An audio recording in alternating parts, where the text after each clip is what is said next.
আমার বউকে না আমার কদিন ধরে সন্দেহ হচ্ছে জানিস তো। মানে বিষয়টা হচ্ছে ঘর থেকে বেরিয়ে যাচ্ছে, কোথায় যাচ্ছে বুঝতে পারছি না। ফোন সুইচ অফ, দেরি করে ফিরছে, কিছুই মাথায় ঢুকছে না।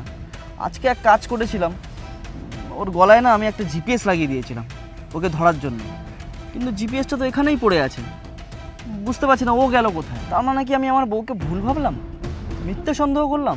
আরে কি ভুলভাল ভাবছিস? তোর মাথায় সব ছাইপাশ কে ঢোকায় বলতো?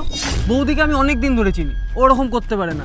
নিশ্চয়ই এটা তোর ভুল ধারণা। তুই ঠান্ডা মাথায় ভাব, নিশ্চয়ই কিছু একটা বেরোবে। না, তুই ঠিকই বলেছিস। ঠিক আছে, চললাম রে। হ্যাঁ ভাই, ভালো থাকিস। আর ভেবে দেখ বিষয়টা। ইস রে, এত ভালো বউটাকে বেকার সন্দেহ করলাম। যা যা, ওইসব ভুল ধারণা না রে। এই মুহূর্তে যেটা তোর মাথায় ঢোকানো হলো ওটাই ভুল গেছে ধারণা। গেছে এই তো গেল। জোর বাজে বেঁচে গেছি আজকে, নাহলে বিরাট বড় কেস খেয়ে যেতাম। এরপর থেকে কিন্তু আরো সাবধান হতে হবে।